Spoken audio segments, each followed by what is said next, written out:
Perjalanan saya cukup panjang. Bermula dari saya terjun di dunia pemberdayaan sebagai pendamping pada saat itu. Itu saya bertempat pertama bertugas di Teluk Patipi, kemudian Kokas, Papak Timur ya. Nah, alhamdulillah dari berbagai macam persoalan kita hadapi bersama-sama di masyarakat. Kita tahu persis apa yang dikerjakan oleh masyarakat. Kalau potensi sangat besar, apalagi kita Fak-Fak ya, yang rata-rata penduduk kita ini kan tinggal di pesisir. Nah kemudian mereka hampir semua masyarakat Fak-Fak itu memiliki kebun pala. Iya. Yang kita harapkan itu petani hanya fokus untuk bagaimana mengolah lahan dengan baik. Nah kemudian mereka juga bisa memperluas lahannya dengan cara untuk bagaimana mereka fokus pada apa yang mereka lakukan. Iya. Seperti itu mereka.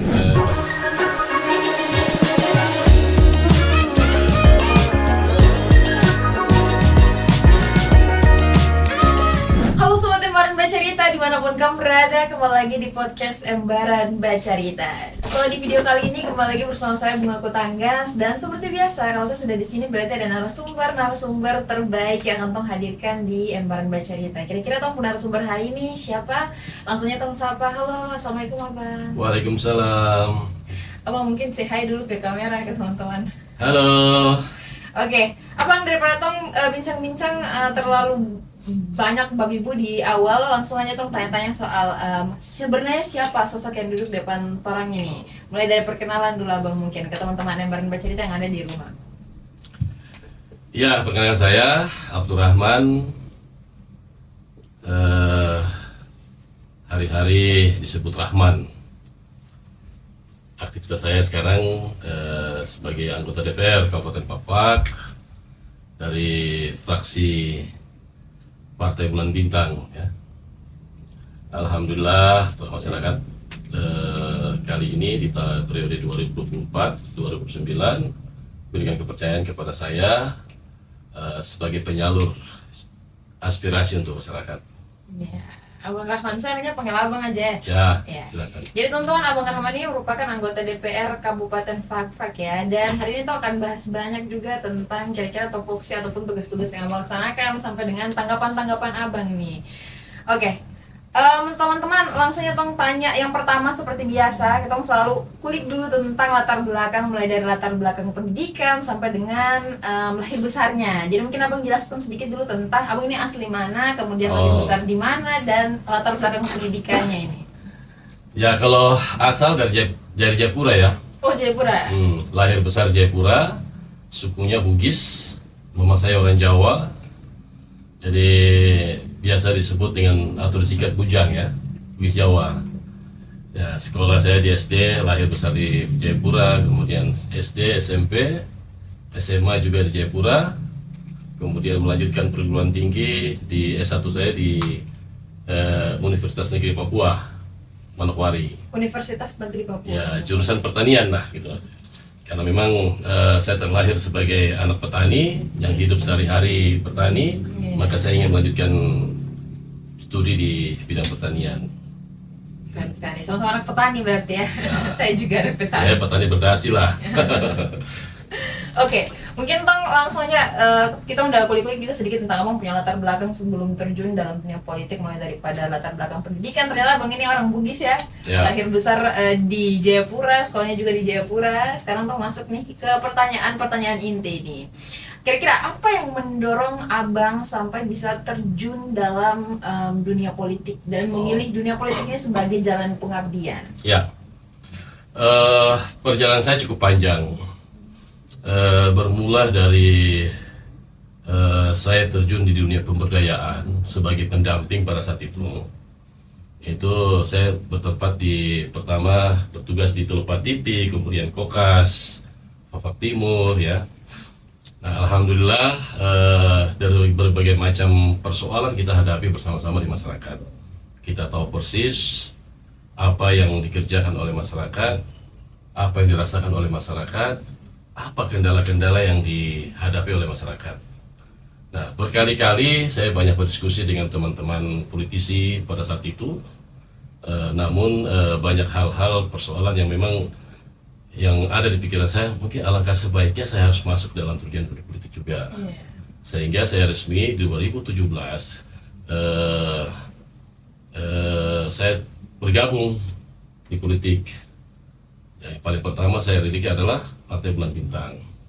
Nah, Partai Bulan Bintang ini yang tidak asing lagi. Pada saat itu ketua DPC-nya adalah Pak Haji Abu Talib dari Baram. Kalau orang bicara sebut Haji Abu Talib Baram pasti PBB. PBB pasti Haji Abu Talib Baram. Karena beliau 4 periode di DPR. Nah, disitulah ketertarikan saya karena memang kenapa saya ambil PBB? Karena sejak SMA memang figur favorit saya adalah Prof. Yusril Mahendra. Karena pada saat dijuluki sebagai profesor termuda waktu itu. Nah, kemudian pada saat tahun 99 juga itu beliau salah satu calon kandidat atau kandidat presiden saat itu yang kandidat pada saat itu Pak Prof. Yusril, kemudian Megawati, kemudian Gus Dur almarhum Abdul Rahman Wahid gitu. Nah, alhamdulillah saya bergabung di PBB dan saya sangat bersyukur sekali dan sangat bangga bisa berjuang bersama-sama dengan Prof. Yusril. Nah, kemudian karena niat saya betul ingin berada di dalam salah satu bagaimana saya harus bisa memperjuangkan aspirasi ini yang bisa disampaikan langsung di parlemen gitu. Nah, 2019 saya ikut caleg juga pas saat itu, tidak bersatu tapi belum nasib sampai di situ sehingga saya ulang lagi di 2004. Nah, 2004 ini alhamdulillah diberikan kepercayaan oleh rakyat sehingga PBB kita bisa mendapatkan meraih 2 kursi dan alhamdulillah juga baru kali ini PBB diberikan kesempatan untuk sebagai pemenang ketiga. Nah, ini satu harapan saya memang berada di dalam untuk bagaimana karena kita sudah merasakan lah gitu. Sehingga memang keberadaan saya juga di dalam saya tidak pernah lupa dan tidak pernah meninggalkan kebiasaan saya. Hari-hari saya pada saat memang waktu saya di pemberdayaan selalu datang ke masyarakat, tidur sama-sama di masyarakat, ya bertukar pikiran, kemudian menggali setiap persoalan-persoalan. Ya, notabene-nya di masyarakat kita di kampung-kampung ini kan 80-90% adalah petani dan nelayan. Nelayan, betul. Gitu. Sehingga itulah yang mendorong saya untuk bagaimana saya harus memperjuangkan petani dan nelayan. Bahkan sampai dengan menghidupkan atau memperbaiki manajemen dari pelaku-pelaku UMKM. Berarti memang awal mula yang membuat abang sendiri terjun dalam dunia politik atau latar belakang alasan abang ingin terjun dalam dunia politik itu ya karena ingin menyampaikan atau menjadi seorang perwakilan menyampaikan aspirasi masyarakat. Seperti itu. Oke, mungkin saat ini abang sendiri berada di komisi mana dan mungkin fokus utama ataupun topoksinya itu seperti apa? Ya, kalau komisi tentu sementara di pimpinan, saya sebagai pimpinan wakil ketua 2 DPR Kabupaten Fak-Fak itu masih berada dalam semua komisi. Namun saya kembali kepada keahlian yang saya miliki gitu. Lebih banyak berterjun di dunia pertanian, ya sektor pertanian, perikanan, karena memang di sektor ekonomi lah yang menjadi pusat konsentrasi kita. Nah, salah satunya contoh setiap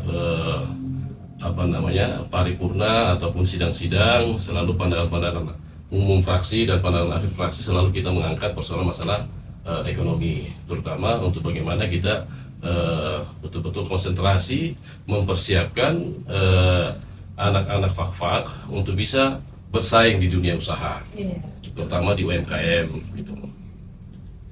Oke, mungkin selain daripada ekonomi nih, kira-kira ada tidak isu yang paling abang perjuangkan selama duduk sebagai anggota dewan? Sejauh ini belum.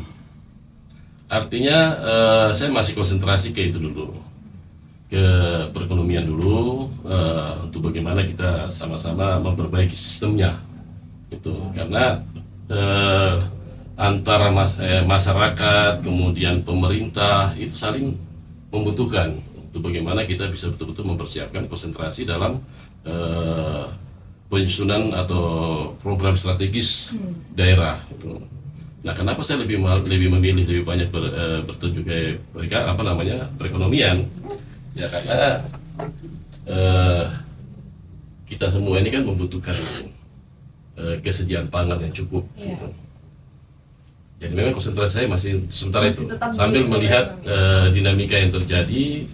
Nah, kemudian apapun yang bisa kita sampaikan, karena memang tugas kita sebagai wakil rakyat harus memperjuangkan Iya. aspirasi apapun yang diminta oleh masyarakat. Ya, salah satunya contoh kemarin ada beberapa masyarakat datang ke DPR untuk meminta kejelasan terkait penataan pasar Tamburuni kan seperti Iya, itu. betul sekali. Ya, sementara sejauh itu dulu karena baru-baru bulan ini. Kira-kira nih saat ini isu ataupun keluhan yang paling sering Bapak temui dari masyarakat, kan biasa pas ketemu sama masyarakat tuh langsung disapa Bapak gitu. Kira-kira keluhan yang paling sering Bapak dengar? Kalau keluhan-keluhan sih boleh jujur, untuk sementara ini saya belum pernah mendengar keluhan-keluhan secara langsung. Oke. Tetapi mereka menyampaikan pengalaman-pengalaman sebelumnya gitu. Tetapi yang saya harus sampaikan bahwa rakyat kita ini kan tidak membutuhkan sesuatu yang lebih. Ketika kita datang, temui mereka di tengah-tengah, berada di tengah-tengah masyarakat, yang mereka rasakan adalah rasa kekeluargaan itu semakin erat gitu. Untuk bagaimana mereka bercerita secara bebas, kemudian keluhan-keluhan terkait masalah apa yang mereka kerjakan selama ini gitu, kemudian hambatan-hambatan apa segala macam. Mereka curhat sama kita. Nah, tugas kita, apalagi kita PBB, saya sudah berkomitmen untuk hadir memberikan solusi gitu kepada apapun yang menjadi satu masalah yang terjadi di tengah-tengah masyarakat kita. Kira-kira dukungan seperti apa yang idealnya diberikan kepada pelaku-pelaku di sektor pertanian, perikanan? Ya salah satu kita memberikan edukasi lah. Karena di sektor pertanian ini kan boleh dikata di fak-fak masyarakat kita di fak-fak ini kan masih sistem pertanian masih boleh dikatakan subsistem lah. Artinya mereka mengolah lahan dengan cara membuka lahan baru, membongkar hutan, kemudian menanam.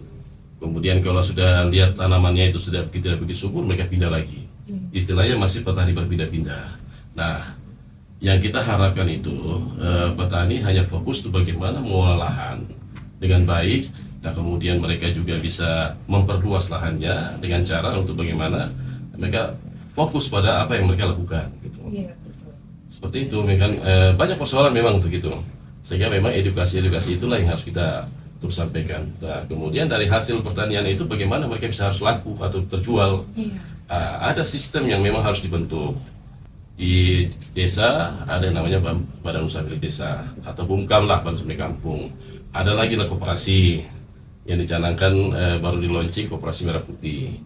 Tapi saya lebih tertarik pada BUMKAM gitu, untuk memperbaiki sistem pasar sehingga bersentuhan langsung dengan masyarakat di kampung. Gitu. Kira-kira sejauh ini kan banyak sekali aspirasi yang masuk daripada masyarakat untuk Bapak pilah-pilah nih. Kira-kira seberapa besar peluang aspirasi itu bisa diwujudkan lewat kebijakan ataupun program dari Dewan sendiri? Nah, kalau seberapa besar sih, saya belum merasakan sih. Hanya sebatas kita memperjuangkan sebuah aspirasi. Dalam perjuangan kita ini kan semua harus terencana secara baik. Nah, kemudian disusun menjadi satu rencana program pembangunan. Nah, seperti contoh, baru pertama kali saya terlibat di DPR karena baru sejak September hingga kemarin kita baru terlibat untuk penyusunan RPJPD, Rencana Pembangunan Jangka Panjang. Ya kan, baru selesai kemarin pernah. Nah, disitulah perjuangan kita untuk kita melihat 20 tahun ke depan strategi apa yang dilakukan oleh pemerintah untuk masyarakat kita, terutama di sektor pertanian, perikanan, perkebunan. Nah, inilah yang menjadi satu konsentrasi kita, sehingga itu menjadi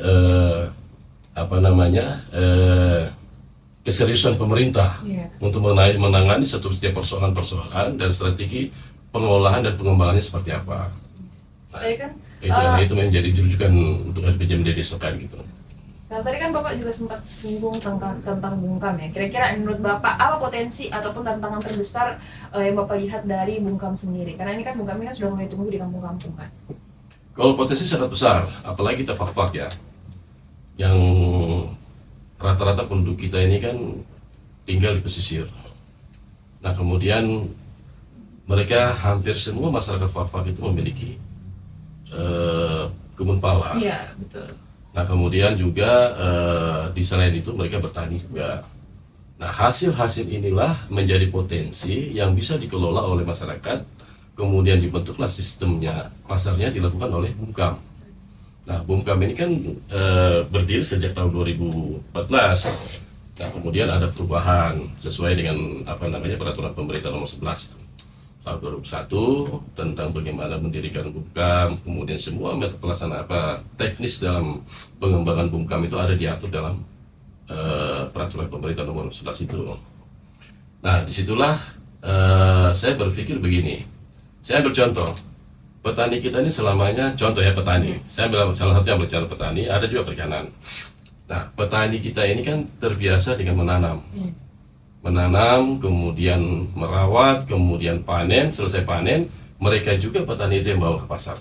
Iya betul. Gitu, bawa ke pasar, mereka berjualan di pasar, menunggu dari pagi sampai sore, mereka tidak berhitung berapa biaya kos yang mereka keluarkan.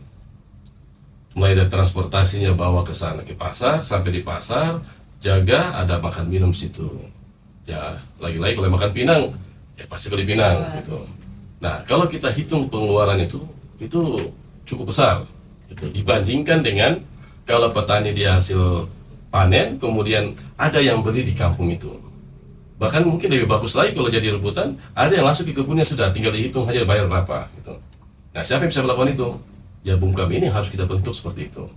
Tinggal manajemennya yang harus kita terus berikan penguatan, edukasi atau pendampingan terhadap mereka sehingga mereka terbiasa dengan usaha, mengembangkan usaha yang dilakukan oleh Bumkam itu.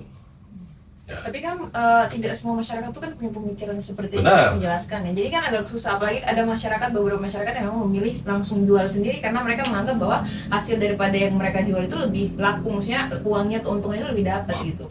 Contoh kalau seandainya yang tadi abang bilang ya dari Bumkam sendiri langsung beli ke kebun, itu kan terkadang mungkin harganya tidak sesuai dengan yang masyarakat inginkan gitu. Bagaimana tanggapan dari abang sendiri? Sebenarnya kalau kita berbicara seperti itu kan berarti kita harus kembali kepada ahli usahanya lagi. Kalau petani dia tahu berapa biaya yang dia keluar sebagai modal untuk bertani, sehingga kemudian dia harus tahu berapa harus dijual. Kalau kita hitung-hitung, kemarin saya bantu di Werba Utara, kita bantu berhitung. Nah, contoh kangkung. Kangkung itu kalau dalam ukuran 10 kali 10 itu, kita hanya bisa mendapatkan modal satu ikat itu sekitar 3.800. Modalnya ini, gitu, satu ikat. Mereka menjual 10.000, untungnya memang luar biasa, gitu. Tetapi setelah kalau kita tawarkan kepada mereka, bagaimana kalau petani jual ke Bumkam itu 8.000? Untung tidak kalau dengan modal sekian, untung. Nah kemudian kalau kita keluarkan dengan transportasi di mereka pulang pergi habis sekitar 500.000. Kalau bawa 100 ikat berarti 1 juta, 1 juta kan gitu. Nah kalau dia berjualan sendiri belum tentu juga dari pagi sampai malam 100 ikat itu habis. Sehingga kalau dilakukan oleh Bumkam pasarnya, Bumkam membeli langsung kepada petani, ya kan. Nah kemudian petani itu dia langsung terima uangnya, contoh 800.000 gitu. Sudah bersih 800.000, dia tidak berpikir lagi mau cari tenaga lagi, transportasi, jaga dari malam pagi sampai malam kan. Keuntungannya besar ada di petani, gitu. Nah Bumkam ini ketika dia membeli, dia berpikir lagi saya harus jual laku atau tidak. Nah itu tidak ada urusan dengan petani, persoalan petani selesai. Nah sekarang persoalan Bumkam, bagaimana untuk mereka bisa betul-betul mendapat keuntungan dari hasil membeli sayur tadi itu. Terjual semua secara dengan habis. Nah kemudian makanya kita bantulah bagaimana pasarnya mereka bisa mendapat pasar lebih banyak. Bangun kerjasama lah dengan pedagang yang di pasar. Ya salah satunya perjuangan kita juga kemarin kita usulkan kepada pemerintah setiap distrik itu kalau tidak pasar ini Tabarun itu setiap distrik itu harus ada los atau meja.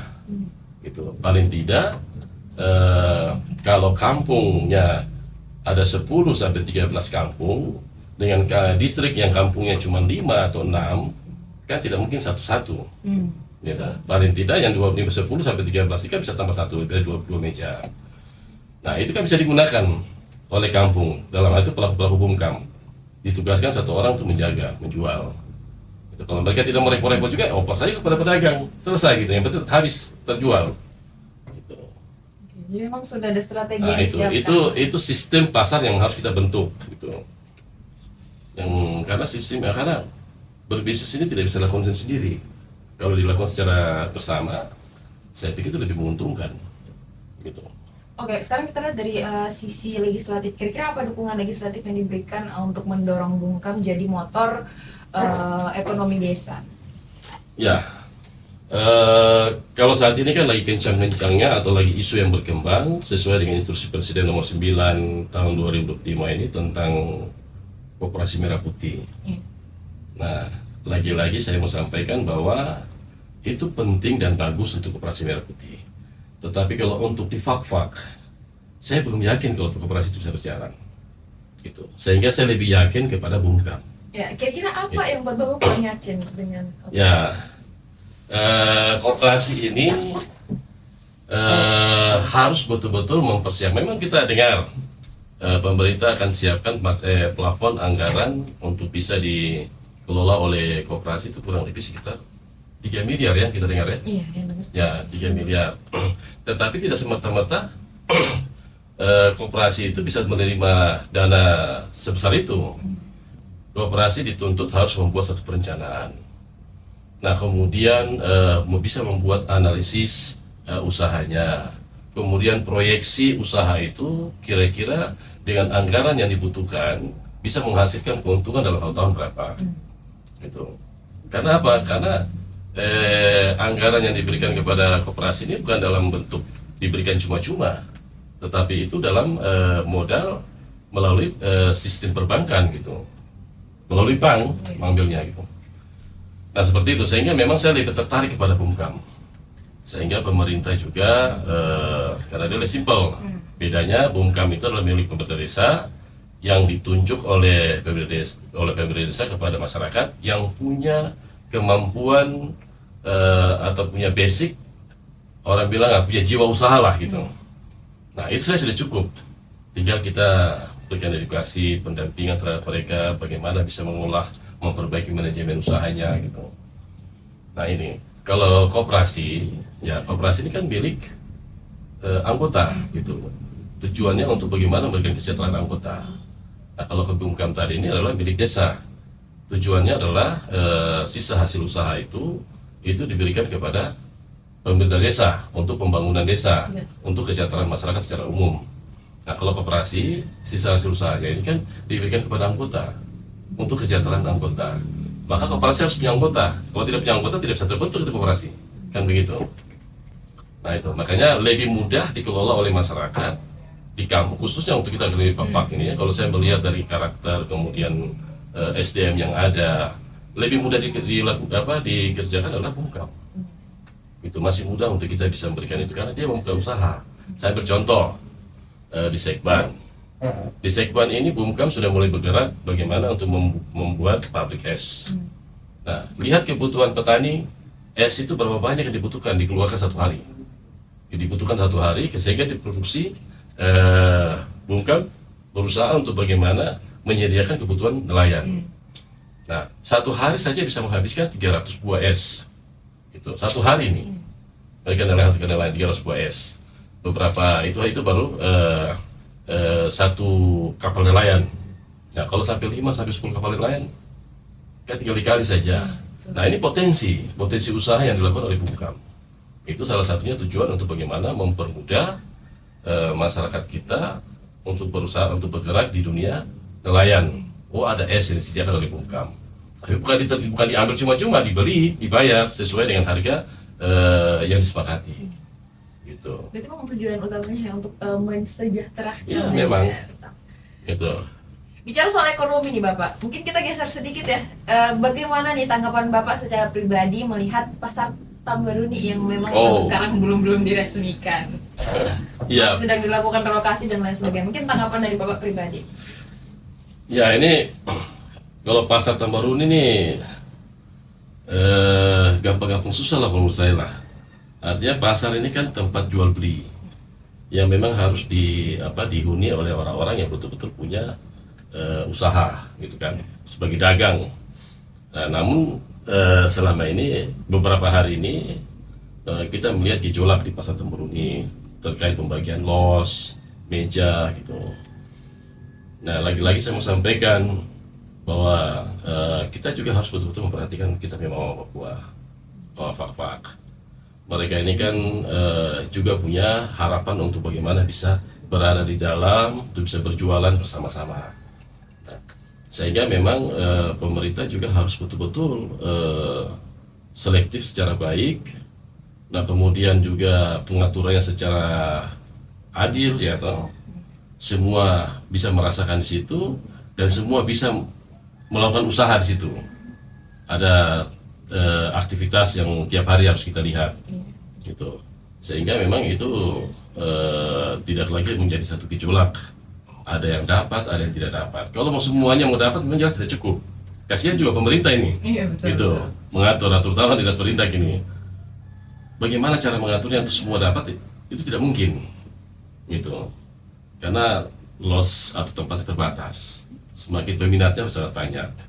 Nah, sehingga pasar ini betul-betul diatur secara baik sehingga semua merasakan ada rasa keadilan dari situ. Itu. Oke. Kalau bicara soal ekonomi nih, kira-kira apa program ataupun regulasi yang menurut Bapak paling berdampak langsung nih bagi petani, peternak ataupun perikanan? Program regulasi ya. Iya. Ya, salah satunya pemerintah juga harus berpikir bagaimana harus membuat suatu pemetaan wilayah potensi. Saya ambil contoh wilayah Karamungga sampai dengan Pemberai. Nah, ini kan ada beberapa kampung yang punya potensi dengan struktur tanah yang cukup bagus. Jika pemerintah melakukan pemetaan, contoh jagung itu di Pemberai. Jadi masyarakat tahu kalau mau beli jagung ada di Pemberai. Iya, betul. Nah, kemudian sayur mayur, mungkin ada kangkung, sawi, bayam, ya toh, ya tanaman-tanaman semusim lah, artinya sayur-sayuran gitu. Oh, ada di Karamungga. Jadi semua kalau Karamungga itu tanam sayur-sayuran. Kemudian contoh lagi, oh ada potensi bagus untuk kita kembangkan atau budidaya terong di kampung mana, gitu. Kita bilang Kayuni lah gitu. Oke, di Kayuni itu khusus untuk terong saja, gitu. Sehingga masyarakat tahu kalau mau cari terong ada di Kayuni. Oh iya, ada di Kayuni. Gitu. Betul. Nah, kemudian keladi, petatas, apa semua kita ambil contoh kita taruh di Teluk Patibi, contoh. Jadi kalau kita mau cari keladi, petatas, ya, kemudian singkong atau ubi kayu itu, ada di Teluk Patibi. Jadi pedagang ini sudah tahu kalau saya mau cari jagung ada di Pemberai, kalau saya mau cari sayur mayur ada di Karamungga, kalau saya mau cari keladi ada di Teluk Patibi, kalau saya mau cari terong, rica ada di Kayuni ataupun sampai di Kokas. Seperti itu. Oke. Nah, kalau ini semua terpenuhi, sehingga apa? Dilanjutkan dengan pemerintah juga dalam hal itu operasi teknis harus membuat satu regulasi untuk perlindungan pemberdayaan dan petani. Gitu. Ini yang belum ada, ya mau Perbuk kah atau mau Perda lebih bagus lagi gitu. Kita siap untuk mempersiapkan itu kalau memang itu didorong.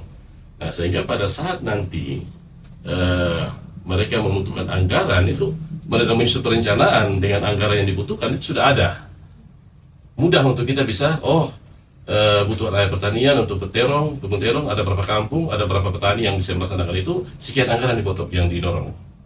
Ya, pertama harus betul-betul bisa menyediakan semua sarana prasarananya, kemudian pupuk terutama itu harus tersedia.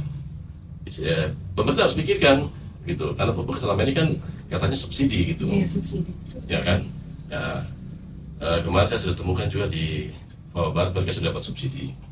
Tetapi harapan kita, saya sebagai petani ya, sebagai memahami betul pertanian, struktur tanah kita itu membutuhkan pupuk yang organik. Gitu. Kalau memang organik lebih baik organik yang kita pakai.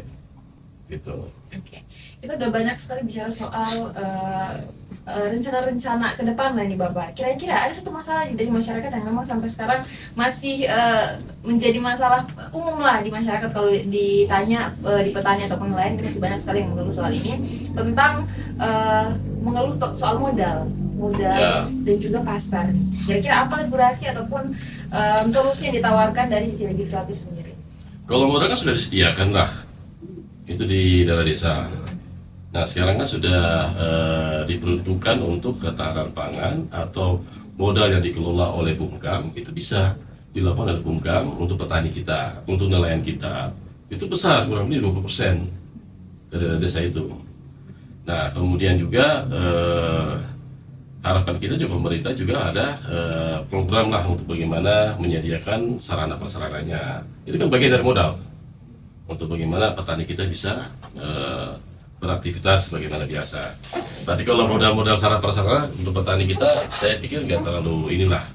Tetapi bagaimana mereka menuntut terkait masalah pasar. Pasar, iya betul. Ya. Karena lagi Kalau petani ini sudah punya peralatan, semua sudah punya. Hanya ada beberapa tempat yang memang cocok tempatnya untuk disediakan sebagai hand traktor, ya macam Papua Barat. Papua Barat itu cocok tanahnya untuk hand traktor. Karena tanahnya itu luasan tanahnya agak rata, kemudian tanah sehingga bisa dikelola oleh traktor. Nah, kalau pasar ini yang saya ceritakan dari awal itu, ya sistemnya itu kita bentuk seperti itu. Nah, sehingga petani kita tidak berpikir lagi menjadi petani, kemudian sekaligus jadi pedagang lagi. Gitu, petani cukup jadi petani saja. Gitu, menyediakan menanam, memelihara, panen, jual. Tapi ada yang beli di situ. Nah, ini harus kita ciptakan. Gitu. Nah, itulah modalnya mereka berharap dari Bumkam salah satunya, karena sudah ada modalnya. Apalagi kalau besok operasi, kemudian ada yang punya proyeksi punya analisis usaha, kemudian proyeksi usahanya sudah jelas, nah, bisa saja dapat permodalan di situ. Seperti itu. Oke, kira-kira nih Bapak, dari Bumkam sendiri ada tidak kolaborasi ataupun kerjasama dengan pemerintah terkait program makan gratis gitu? Kan sekarang Info udah masuk ya di sekolah-sekolah. Ya, rencana itu ada. Kalau sudah ada belum. Tapi rencana ke depan seperti, karena itu potensi pasar. Iya. Gitu. Program makan gizi gratis ini kan harapan pemerintah itu bahan bakunya disediakan oleh daerah masing-masing. Iya, betul sekali. Gitu ya. Contoh sayur, telur, ikan, ya kan. Harapan kita petani kita lebih siap untuk bagaimana menyediakan kebutuhan itu. Nah, ini kan pasar sudah. Kalau bicara pasar, sebenarnya pasar ada. Hanya sekarang produknya atau hasil dari pertanian itu ada atau tidak. Nah, ini harus kita genjot gitu supaya bisa bisa menyediakan kebutuhan makan gizi gratis. Saya bercontoh, kemarin saya baru berbincang-bincang dengan Pak Petrus Tukiman. Saya kunjungi dapur sehatnya.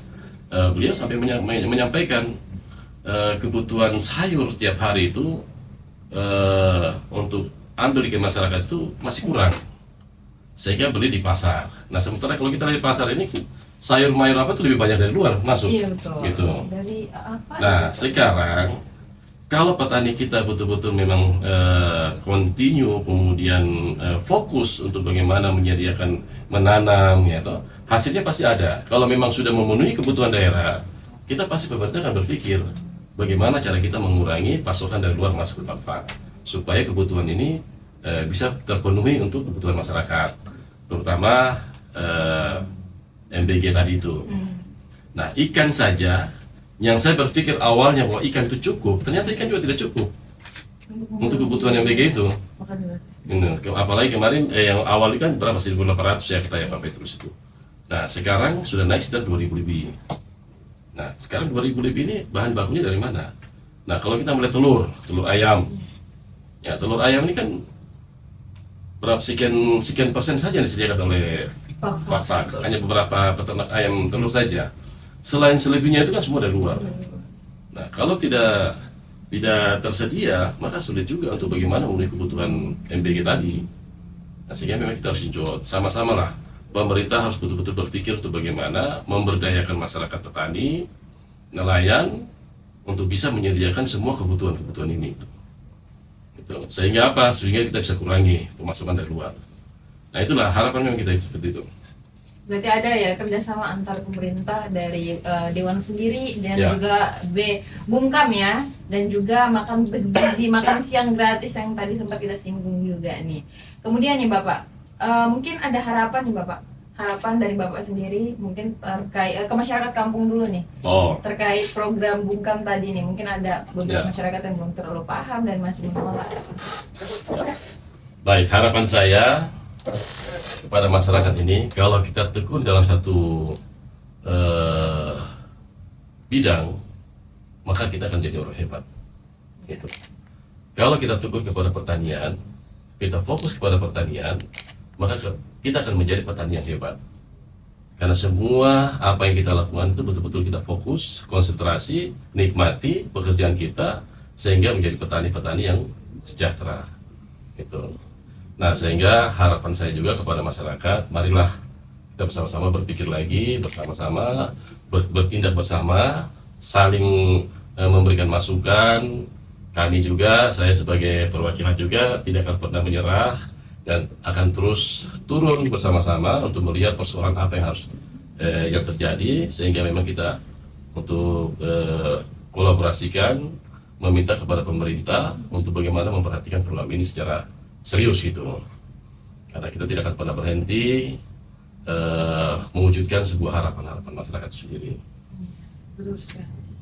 Mungkin juga ini harapan Bapak ke anak muda nih, anak muda terkhusus generasi muda Kabupaten Fakfak nih, yang memang sampai sekarang ya masih kurang nih ketertarikannya ke dunia politik. Oh, anak muda. Iya. Ya. Kalau anak muda terlibat dalam dunia politik sudah hampir semua. Tapi tidak semua. Dan Ya, ada juga yang masih karena mau apa? nanti. Ya, karena masyarakat kita wajib memilih yang sudah punya hak memilih. Itu terlibat dalam berpolitik. Maksudnya terjun langsung Gitu. nih sebagai Nah, pelaku awal, utama. masih awal, Iya. gitu.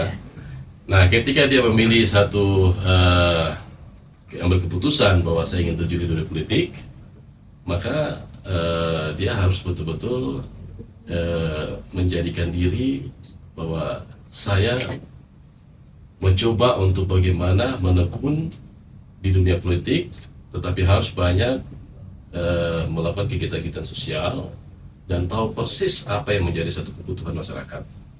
Karena intinya menjadi seorang politisi itu kan, apalagi kalau bertarung di dunia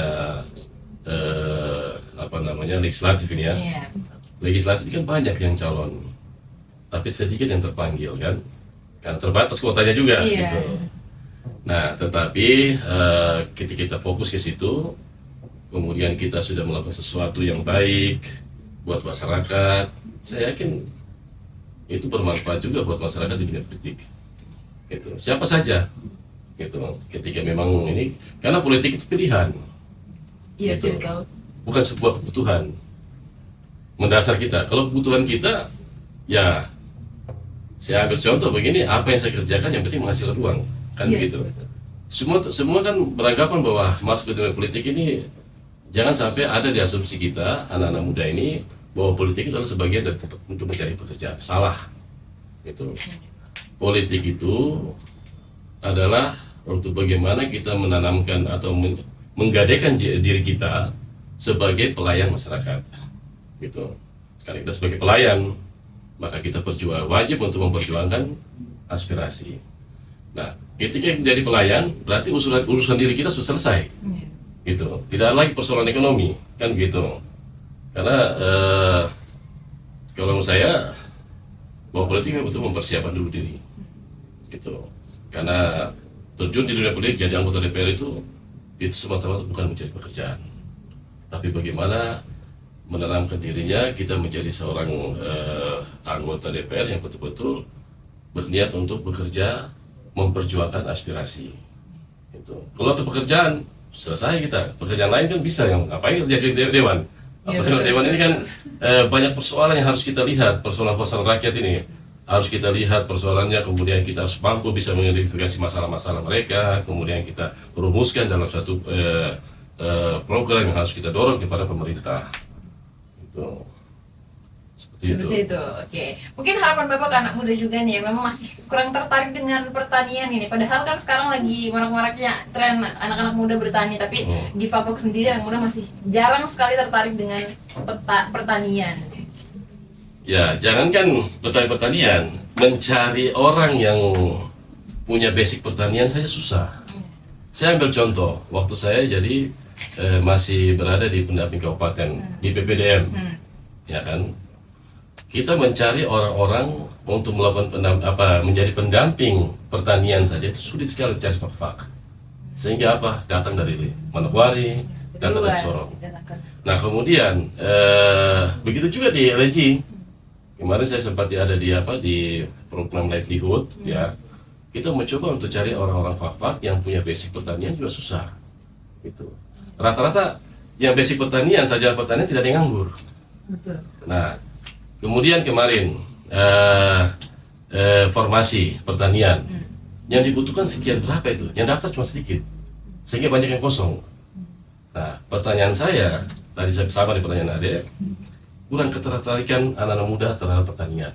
Jangankan kita menjadi petani langsung, untuk kuliah jadi di Universitas Pertanian saja tidak ada di Fakfak, hampir tidak ada. Orang ke Manokwari sana Unipa ada yang MIPA atau biologi jadi guru segala macam kan itu. Nah kemudian ada juga ekonomi. Sementara sarjana ekonomi banyak, sarjana guru ini banyak gitu. Sehingga pada saat mungkin ada pertukaran ASN, formasi itu jadi rebutan. Pertanian banyak yang kosong. Coba tanya di dinas pertanian, mereka punya formasi banyak yang kosong gitu. Nah ini, nah saya bangga menjadi seorang sarjana pertanian. Karena saya dari lulus wisuda sampai dunia hari ini saya tidak pernah menganggur. Itu selalu dibutuhkan oleh negara.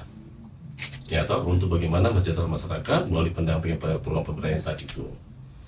Nah ini, terus kita terjun ke dunia pertanian langsung ini. Nah saya memang lihat masyarakat kita ini anak-anak muda terutama ya kalangan Gen Z ini.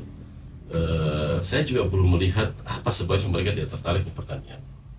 Sebenarnya pertanian itu kalau saya hitung analisisnya untuk pertanian di Fakfak itu cukup menjanjikan. Karena satu ikat saya 10.000. Gitu. Kalau saya hitung analisisnya tadi sampaikan itu seburuk-buruknya seboros-borosnya itu modalnya satu ikat cuma 3.500. Dia dapat keuntungan lebih 50%. Gitu. Nah kalau ditekuni secara baik, ya kan? Petani kita ini sejahtera, terutama harapan kita memang anak-anak muda yang bergerak itu. Nah, contoh bisa juga dengan metode hidroponik. Saya lihat di Sekban sana itu sudah mulai tertarik terhadap hidroponik. Ini juga tidak kotor-kotor, ya kan? Betul. Kemudian tidak merepotkan, pemeliharaannya mudah, terhindar dari hama penyakit dan segala macam. Nah sehingga hasilnya itu bisa memuaskan. Nah ini saya berharap ya semua anak-anak muda Fakfak ini coba berpikir, kalau memang tidak bisa dilakukan sendiri, dibuatlah sebuah kelompok atau mungkin anak-anak muda kreatif di bidang pertanian. Hasilnya kemudian setelah hasil dari hasil pertanian itu bisa dikelola menjadi produk turunan, itu yang namanya hilirisasi. Ya contoh keladi bisa dibikin keripik. Anak-anak muda juga harus melakukan itu, ya toh. Nah, padahal ini semua menjanjikan bisnisnya. Di Fakfak ini kan rata-rata keripik dari luar. Dari luar, betul. Gitu. Nah, kenapa kalau ada produk dari Fakfak sendiri, kenapa tidak kita cintai dan kita beli produk yang dari Fakfak? Ngapain harus datang dari luar? Gitu. Begitu juga hasil seperti yang saya sampaikan tadi, banyak dari luar. Kecuali ya memang tidak bisa tanam di Fakfak ya, macam wortel, kentang, ini kan memang tidak cocok di Fakfak. Karena dia membutuhkan di daerah dataran tinggi. Gitu. Kalau di Fakfak ini kan hampir semua tanaman bisa, kecuali yang tadi saya sebutkan itu. Gitu. Berarti sebenarnya memang kurang ketertarikan dari anak muda sendiri, pribadi sendiri. Iya, mungkin gengsi kali kah? Iya sih, kebanyakan. Kalau kita gengsi ya, begitu sudah. Nah, sehingga kalau memang potensi yang ada ini, menurut saya kalau semua berpikir di situ, dari nganggur. Gitu. Iya. Kalau kebutuhan pasar sudah melebihi di Fakfak ini, kita ada investor kerjasama dengan LNG kan, di perusahaan lain atau mungkin kita bawa ke daerah lain kan gitu. Yang jelas kita tahu dulu Kita harus bisa menganalisis dulu satu tanaman sayur itu bisa dapat modalnya berapa, supaya kita bisa jual 5.000 bisa, 6.000 bisa, 7.000 bisa, untung. Hanya kapasitasnya harus diperluas gitu, diperbanyak. Kalau kita hanya tanam dengan ukuran kecil dapat 100 ikat saja, kan kecil dapat 1 juta. Tapi kalau kita tanam setengah hektar atau 1 hektar, itu lebih besar lagi uangnya gitu, hasilnya lebih besar lagi gitu. Ya dari yang tadi Abang sampaikan, saya jadi ambil satu kesimpulan bahwa kita harus berpikir jangan pernah bergelut karena gengsi ya. Jadi jangan pernah ingin ikut-ikutan terjun dalam satu bidang hanya karena bidang itu disukai dan tenar di semua orang. Tapi cobalah terjun ke bidang lain. Siapa tahu kita dapat satu kesempatan untuk masuk dan lebih bisa berkembang lagi di sana. Saya bercontoh saya sendiri saja. Sampai saat ini karena mungkin basic saya ada menanam bibit-bibit rumah, tapi hanya untuk kebutuhan hari-hari. Iya. Tapi memenuhi. Tapi yang saya masih geluti sampai sekarang adalah peternak ayam. Iya karena lupa juga Bang. Bagaimana nih pandangan Abang, dari tadi kan kita udah bahas juga tentang nelayan, kemudian petani juga. Di Papua ini kan masih kurang peternak. Betul, Ya, sangat kurang. menurut Abang ataupun harapan Abang ke depan? Ya harapan kita potensinya kan ada, lahan ada, tanah kosong banyak. Gitu kan. Pemerintah juga harapan, saya melihat niat dan harapan pemerintah terhadap masyarakat Fak-Fak itu bisa beternak. Gitu. Kenapa? Kebutuhan telur di Fak-Fak, kebutuhan daging di Fak-Fak itu cukup tinggi. Sementara semua produknya itu datangnya dari luar. Inilah potensi sebenarnya bisnis. Hanya memang kita betul-betul menghitung terkait masalah pakannya. Inilah yang harus dipikirkan oleh pemerintah, pakannya seperti apa, apakah bisa disubsidi atau tidak. Gitu. Atau mungkin bisa diproduksi sendiri pakannya, peralatannya apa-apa yang dibutuhkan. Gitu. Nah sehingga pemerintah berpikir sampai ke situ, supaya apa? Betul-betul menekan biaya atau kos pengeluaran untuk usaha ternak.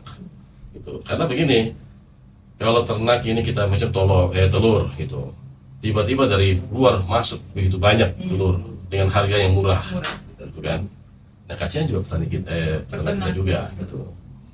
Nah ini yang perlu harus dilihat, dipikirkan bersama-sama pemerintah untuk bagaimana kita menekan biaya pengeluaran supaya peternak kita ini bisa sejahtera. Nah harapan saya anak-anak muda juga harus banyak bergerak di situ. Kalau kita mengharap kita orang tua-tua yang sudah ya kan. Nah kalau bukan dimulai dari anak-anak muda, siapa lagi memulai? Kalau semua mau jadi pegawai, mana cukup tempatnya? Mau jadi tentara, mana cukup? Kosnya jumlahnya terbatas. Begitu polisi. Nah sekian banyak orang ini di Fak-Fak ini banyak menganggur. Gitu. Menganggur karena apa? Karena tidak melihat satu peluang ini, kenapa tidak dikerjakan gitu. Orang nganggur ini, petani itu sebenarnya bukan nganggur. Petani itu adalah pengusaha petani di bidang pertanian untuk bisa mendapatkan uang. Kita hidup di kehidupan hari-hari kan membutuhkan uang, kan gitu. Uang dihasilkan itu bukan hanya jadi pegawai, bukan hanya jadi tentara, bukan hanya yang berseragam, bukan hanya jadi atau yang mungkin yang berseragam lah gitu. Yang penting dia bisa menghasilkan uang setiap bulan itu ada untuk kebutuhan keluarganya. Gitu. Betul, berarti yang memang betul yang saya pikirkan bahwa kita sebenarnya tidak akan menjadi pengangguran kalau kita punya skill. Dan tekuni apa yang berada dalam kita punya skill yang ada untuk menjadi diri. Petani tidak membutuhkan skill yang amat sih gitu. Yang sampai perlu khusus berhari-hari enggak. Yang penting mau bercocok tanam saja, mau cangkul-cangkul tanah, ya toh, kemudian mau kotor-kotor, pasti dapat. Gitu. Terus abang setuju tidak sama statement kalau ingin kita punya contoh nih sayuran, ikan-ikan lebih lebih laris lah di kita punya daerah, kita harus membatasi yang masuk dari luar. Sangat setuju, dan itu memang harapan kita. Apa yang kita pikirkan di teman-teman di DPR untuk bagaimana, ini kan salah satu upaya untuk bagaimana hasil-hasil pertanian di Fak-Fak ini bisa terjual habis, gitu. Nah sekarang kalau kita membatasi, kalau sekarang ini ya kondisi pasokan sayuran kita belum mencukupi. Kalau kita berharap dengan produk lokal saja, gitu. Kalau kita batasi sekarang, masyarakatnya mau beli sayur gimana? Nah, makanya kita genjot dulu petani kita nih, siapkan dulu produksinya, nyata. Nah kemudian setelah itu kita lihat, oh ternyata sekian banyak sayur yang dihasilkan oleh masyarakat petani kita lokal. Kemudian terong berapa banyak, kemudian tomat berapa banyak, rica berapa banyak, baru kita bisa batasi. Itu pemasukan dari luar gitu. Itu mudah saja kita batasi. Dengan apa penekanannya mungkin lewat peraturan bupati atau apa kan bisa saja gitu. Tetapi harus daerah menyediakan dulu bahannya, produknya dulu. Kalau tidak tersedia kita nggak mungkin membatasi. Punya niat yang baik apa untuk membatasi, punya niat. Jadi itu. ada niat. Tapi produk lokal tersedia dulu. Harus tersedia dulu baru Ya. dibatasi. Oke. Mungkin sejauh Abang menjabat sendiri, ukuran keberhasilan nih dari 10 sampai dengan 100, kira-kira program yang sudah dijalankan sudah berapa persen? Program apa ini? Yang tadi Abang jelaskan dari awal. Oh. Bungkam dan lain sebagainya. Ini yang baru sudah dijalankan. baru dan masih sifatnya memberikan edukasi saja, informasi, kemudian bagaimana untuk kita bisa menjadikan menanamkan diri kita sebagai petani, nelayan, ya, atau menjadi pelaku usaha UMKM. Nah kemudian saya baru melangkah sampai dengan memperbaiki kelembagaannya, manajemen usahanya itu. Kemudian nanti akan dilanjutkan dengan pendampingan. Nah ada lembaga-lembaga yang punya kompetensi di situ, ya, untuk bisa melakukan pendampingan. Contoh yayasan atau LSM atau ada lembaga lain lah yang bisa diajak kerjasama untuk bagaimana bisa melakukan pendampingan terhadap masyarakat. Nah hasil kedepannya kita belum tahu. Ini masih berproses. Masih berproses. Kalau semenjak saya duduk di DPR ya, gitu. Ini masih berproses. Ya mudah-mudahan target saya tahun depan sudah ada perubahan sedikit lah, gitu. Sudah terrealisasikan. Oke. Baik, ini Abang, kita kan lagi sambil live TikTok. Ada nih muncul anak muda yang komen katanya minta tanggapan Abang nih bagaimana terkait modal. Katanya kalau mereka mau pengen buka usaha yang seperti tadi Abang jelaskan, ya kan. Kira-kira bagaimana cara mereka mendapatkan modal katanya. Ini pertanyaan dari teman-teman anak muda. Itu sudah saya bilang tadi, modal itu ada beberapa sumber. Kalau dari pemerintah ya, ada dari dana desa, ya, atau melalui 20% dari bungkam tadi itu. Itu bagian dari modal yang bisa dikolaborasikan dengan petani, nelayan atau UMKM lainnya. Nah kemudian dari koperasi. Yang penting tadi disiapkan dulu semua perencanaannya dengan baik dan proyeksi usahanya seperti apa ke depan dalam 1 tahun. Menguntungkan tidak usahanya itu. Nah sehingga kalau secara pemerintah kan kalau tidak salah sudah ada program penyertaan modal kan gitu. Ya kalau di UMKM itu ada kemarin kalau tidak salah kan satu orang pelaku UMKM rata-rata 1,5 juta, ada 2 juta. Tapi menurut saya modal usaha mikro, ya, dengan modal yang segitu itu belum cukup untuk ini. Paling hanya habis untuk hal lain nanti. Iya, gitu. betul.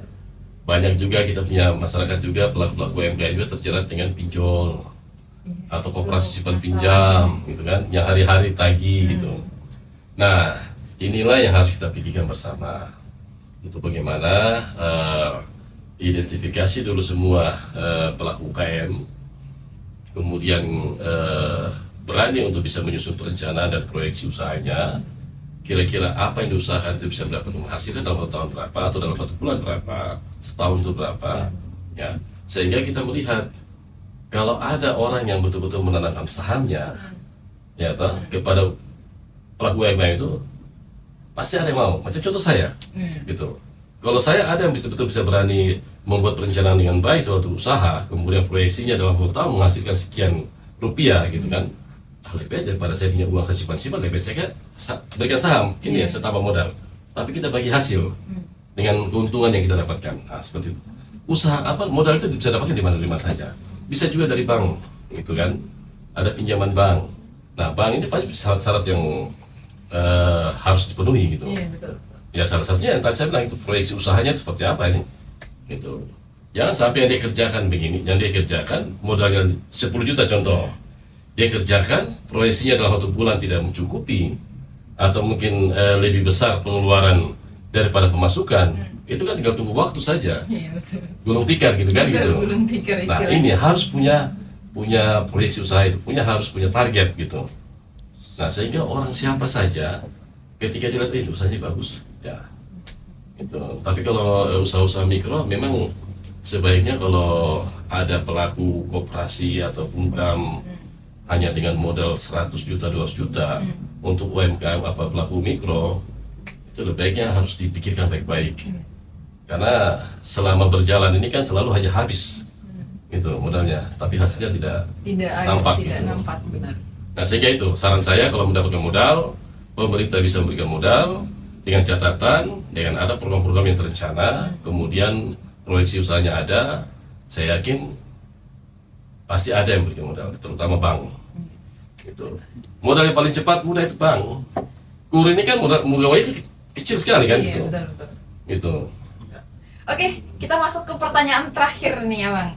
Bagaimana, mungkin harapan tadi Abang sudah tambahkan harapan juga, tapi kalau Abang mau tambahkan lagi tidak apa-apa, harapan dan juga kata-kata motivasi nih untuk anak-anak muda Kabupaten Fakfak, pertama yang Dom bilang atau garis keras. Ya, baik, harapan saya kepada seluruh ya, baik pemerintah maupun masyarakat, karena di dunia usaha atau meningkatkan perekonomian daerah itu semua berawal dari kegiatan-kegiatan usaha masyarakat, sehingga pemerintah juga harus betul-betul melakukan membuat perencanaan secara baik untuk bagaimana memudahkan atau membuka ruang kepada seluruh masyarakat Fakfak, terutama anak-anak milenial, anak-anak muda, untuk bisa ada ruang untuk bisa membuka satu usaha apa saja gitu, sehingga memperkuat pendampingan ya, sehingga semua sistem ini terbentuk secara baik, tata niaganya terbentuk secara baik, manajemen usahanya terbentuk secara baik. Itu butuhkan campur tangan pemerintah juga gitu, atau semua yang terlibat, untuk bagaimana kita sama-sama berpikir untuk menyelesaikan setiap persoalan-persoalan pelaku-pelaku UMKM kita di Fakfak. Nah ini terutama pertanian, perikanan gitu. Nah khusus untuk kita punya masyarakat asli Fakfak ini ya, terutama masyarakat Fakfak ini kan asli ini kan punya tanah yang cukup luas, ya kan, punya potensi alam yang begitu besar, gitu. Mulailah dari sekarang kita berpikir untuk bagaimana kita melihat potensi itu, sama-sama pecahkan untuk bagaimana kita bisa mengelola potensi itu dengan baik, bisa menghasilkan sesuatu yang menjadi nilai tambah buat kebutuhan hari-hari, terutama untuk kebutuhan anak-anak muda kita, daripada hari-hari hanya duduk berdiskusi cerita. Nah kemudian tidak ada rencana yang disusun bersama untuk bagaimana kita melakukan sesuatu yang baik ya, kemudian sesuatu yang memang menguntungkan buat kita. Lebih baik kita mulai dari sekarang. Diskusi di kopi-kopi atau di kafe-kafe bagus, tetapi harus punya rencana. Diskusi kita ini tentang apa? Rencana kita ke depan seperti apa? Apa yang kita mau lakukan? Ada potensi apa yang kita lihat? Bisa kita kelola itu. Nah itu harapan kita, lebih banyak diskusi, tapi harus dibuat satu perjalanan dan eksekusi itu harus jalan. Jangan kita hanya diskusi, rencana, kemudian eksekusinya tidak dilakukan. Nah itu. Nah ini kebiasaan kita ini, anak-anak muda itu. Seperti itu. Rubah gitu. Apalagi sekarang ini zaman semakin canggih. Sudah namanya Gen Z gitu, sudah teknologi begitu canggih, pasar sudah lagi tidak kurang. Kalau di Jakarta saya lihat itu pasar-pasar sudah kurang yang berjualan di tempat, selalu banyak online gitu. Nah ini juga harus dipikirkan anak muda gitu ya. Sudah saatnya lah kita bangkit untuk bagaimana kita melihat potensi. Penduduk kita ini kan bertambah terus. Betul. Kebutuhan itu juga bertambah. Ya, kalau penduduk bertambah, kebutuhan bertambah, yang bergerak di dunia usaha tidak bertambah, wah ini bahaya juga ini. Gitu. Kan begitu. Nah, sehingga memang harus seiring untuk bagaimana kita bisa terus berkreasi. Anak-anak muda harus digenjot. Ya, kita juga bertanggung jawab untuk bagaimana menyelesaikan setiap persoalan gitu. Masalah itu bukan hanya saja permodalan, tapi kemauan, benar ya, kemauan, ketekunan kita. Yang saya bilang tadi itu, jika kita fokus kepada satu kegiatan saja, pasti kita akan jadi orang hebat. Setuju tidak? Setuju, gitu. setuju. Kalau satu belum selesai, jangan kesana. mau pikir yang lain lagi, akhirnya semua tidak jadi gitu. Kalau satu dulu, sampai selesai dulu, semua jalan dengan baik, semua jalan dengan normal, ada keuntungan kita rasakan, baru kita mulai lihat ini ada posisi lain lagi itu seperti itu. Betul, betul, betul. Oke. Ini sangat membuka wawasan sekali ya. Saya sebagai anak muda tertampar. Oh. Tampar. Artinya Oke, baik Abang. Terima kasih banyak Abang sudah Baik, mau terima kasih. berbagi banyak sekali pelajaran dan juga pengalaman kepada anak muda, terutama teman-teman Embaran yang ada di rumah. Terima kasih banyak juga Abang sudah bersedia hadir di sini. terima kasih. Toh dari tadi saya bincang banyak sekali.